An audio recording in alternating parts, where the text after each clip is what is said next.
देखो अभी बताएं क्या डॉक्साइड दे कागज में डॉक्साइड जो है कौन सा विधि चला विधि ना L2O3 into 2H2O है इसको मिला दिए क्या NaOH क्या मिला दिए ध्यान दो अब NaOH मिला दिए ना तो ये बना दिया सोडियम मेटाल्यूमिनेट NaL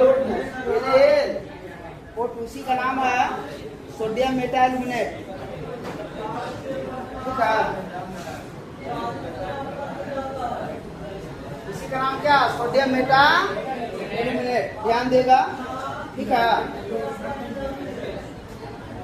इसी का नाम है सोडियम मेटाल्यूमिनेट इसका नाम क्या है सोडियम मेटाल्यूमिनेट नाम है।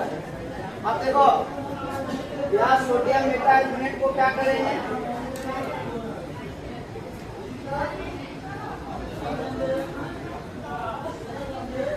जल में डालेंगे क्या करेंगे जल में जब डालेंगे तो एक पृथक हो जाएगा और बना देगा क्या क्या बनाएगा एलोएच का होल प्राइस एलोएच का होल प्राइस बनाएगा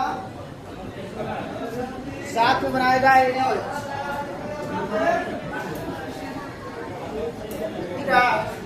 इसका नाम क्या बताएं एल्युमिनियम हाइड्रोक्साइड और इसी को कहेंगे हम लोग यहाँ निक्षालन किया गया निक्षालन देखो यहाँ पर ताकि ये बेरबुद्धि द्वारा इन्हें क्षार मिलाए मिलाने के बाद सोडियम मेटाल्यूमिनेट बना और इसको सोडियम मेटाल्यूमिनेट को जल में डाल दिए जल में डालकर तो पूरा निक्षालित किए पृथक हो गया एल्युमिनेट ये हो गया पृथक होकर अलग हो गया उसके बाद क्या किया हम लोग LOH का होल प्राइस है इसको हम लोग हीट कर दिए गर्म किए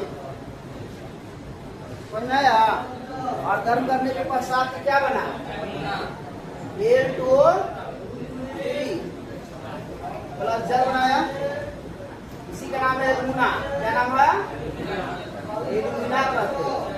अब यहाँ से आगे का प्रक्रिया अपनाएंगे कौन सा विधि होगा हॉल क्या बताएं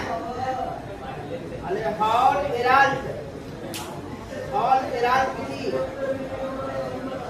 ध्यान कहाँ रहता है लोग हॉल एराल्ट विधि का उपयोग करें किसका प्रयोग करेंगे हॉल एराल्ट विधि में एल्युमिना का क्या करेंगे वैद्युत अपघटन है ना एल्युमिना का क्या करते हुआ वैद्युत अपघटन तो देखिए अपघटन करने के लिए जो प्लेट होता है प्लेट किसका प्रयोग करते हैं ग्रेफाइट के छड़ का ग्रेफाइट के प्लेट जो लेंगे जो हम लोग इलेक्ट्रोड कहेंगे वो इलेक्ट्रोड जो होगा हाँ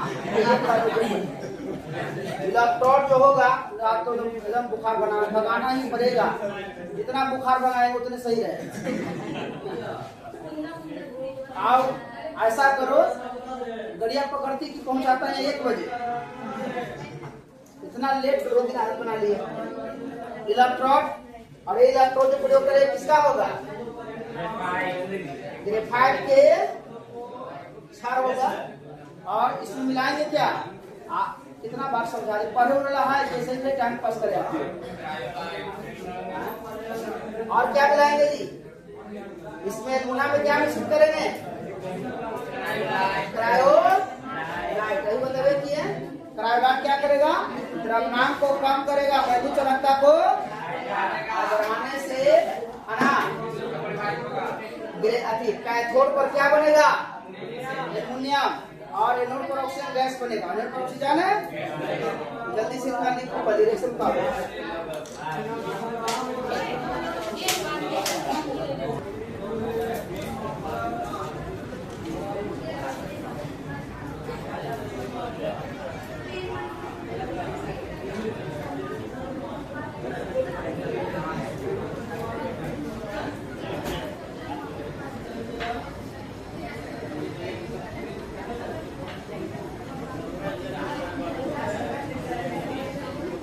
थोड़े कुछ धातु जो होते हैं ना,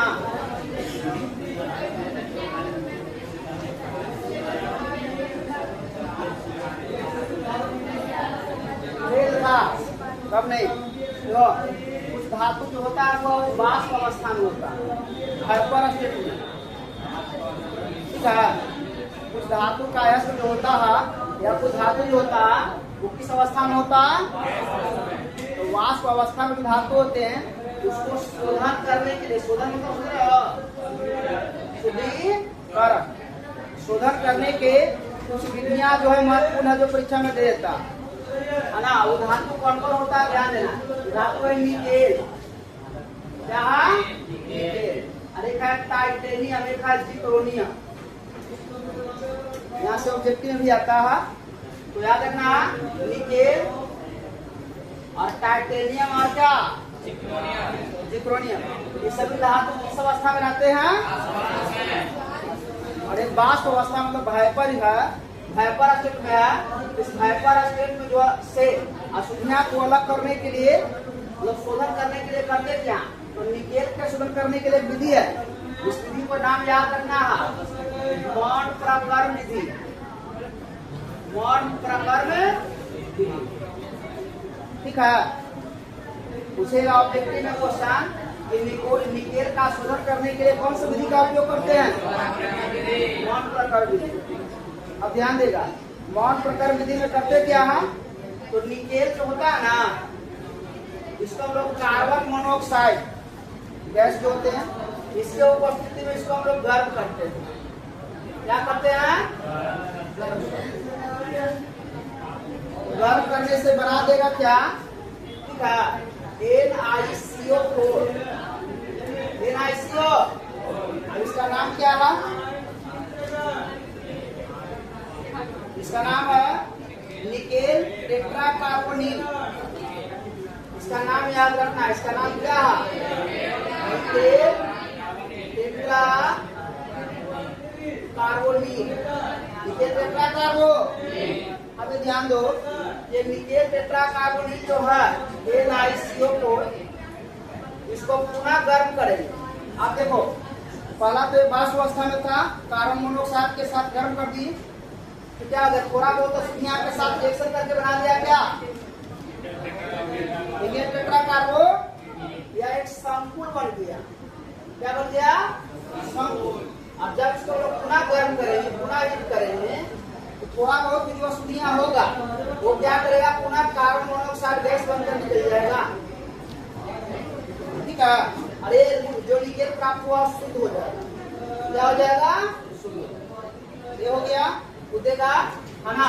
निकेल के शोधन करने के लिए कौन सा विधि का उपयोग करते हैं? कौन सा विधि? मॉन प्रकर्म विधि होता क्या है? याद रखना, निकेल को, वाष्प अवस्था के निकेल को कार्बन मोनोऑक्साइड के साथ क्या करेंगे? क्या प्राप्त होगा? निकेल टेट्राकार्बोनिल संकुल रूप में प्राप्त होता है। इस निकेल टेट्राकार्बोनिल को पुनः क्या करेंगे? गर्म करेंगे, हीट करेंगे, तत्पश्चात क्या प्राप्त होगा? शुद्ध निकेल और कार्बन मोनोऑक्साइड गैस बनकर क्या होगा? अब देखो, अब निकेल और जिर्कोनियम के लिए कौन सा विधि अपनाते हैं? तो इसके लिए होता है बॉन आर्केल विधि। बॉन आर्केल या आर्केड लिखा रहेगा, बॉन आर्केल विधि, ध्यान दो। ठीक है, तो टाइटेनियम और जिर्कोनियम, फिर से ध्यान देना, टाइटेनियम और ध्यान, बात तो बड़ा डिजाइनर बनेगी। देखो, टाइटेनियम और कौन? जिर्कोनियम ना, टाइटेनियम और जिर्कोनियम, टाइटेनियम और वो शोधन करने के लिए कौन सा विधि? और बॉन आर्केल के द्वारा क्या करेंगे? ध्यान दो, टाइटेनियम को क्या करेंगे? आयोडीन के साथ आयोडीन मिला देंगे। क्या मिला देंगे? और आयोडीन मिलाने से इसको हम लोग करेंगे गर्म। निकेल टेट्रा आयोडाइड प्राप्त होगा। चला, क्या बनेगा? Nickel tetra iodide. हाँ, बन जाएगा निकेल टाइटेनियम टेट्रा आयोडाइड। में ये थे, और कभी गलती हो जाता है। लिखे सही है, बोलने में गलती से मिस्टेक हो जाता है। देखो इसका नाम क्या है? टाइटेनियम टेट्रायोड। टाइटेनियम टेट्रायोड। अब देखो यार, टाइटेनियम टेट्रायोडाइड जो है चला, इसको पुनः हम लोग हीट करेंगे। पुनः क्या करेंगे? हीट करेंगे। तो गर्म करेंगे तो जो भी थोड़ा बहुत अशुद्धियां होगा वो आयोडीन लेकर क्या हो जाएगा? गैस बंद करो, है ना, गैस बंद करो, निकल जाएगा। गैस निकल गया। अब यहाँ से टाइटेनियम का शुद्धिकरण हो गया। इसी सेम प्रकार जिक्रोनियम हो गया। क्या हो गया? जिक्रोनियम। इसमें तो वही करेंगे, आयोडीन मिलाएंगे, ये बनाएगा क्या? जिक्रोनियम टेट्रायोडाइड। जिक्रोनियम टेट्रायोडाइड। पुनः क्या करना है? जिक्रोनियम टेट्रायोडाइड को हीट करेंगे, ये बन जाएगा क्या? जिक्रोनियम प्लस आयोडीन गैस बन जाएगा। ये हो गया आपका क्लियर। ये दोनों प्रश्न परीक्षा के लिए महत्वपूर्ण है। कौन कौन? Nickel titanium, nickel titanium. अच्छा, निकेल टाइटेनियम और जिक्रोनियम किस अवस्था में पाया जाने वाला धातु है? वाष्प अवस्था में। और वाष्प अवस्था में पाया जाने वाला धातु का शोधन करने के लिए हम लोग कौन कौन सा विधि अपनाते हैं? मौन प्रकर्म और कौन प्रकर्म। अच्छा, मौन प्रकर्म के द्वारा किसका शोधन करते हैं? किसका करते हैं?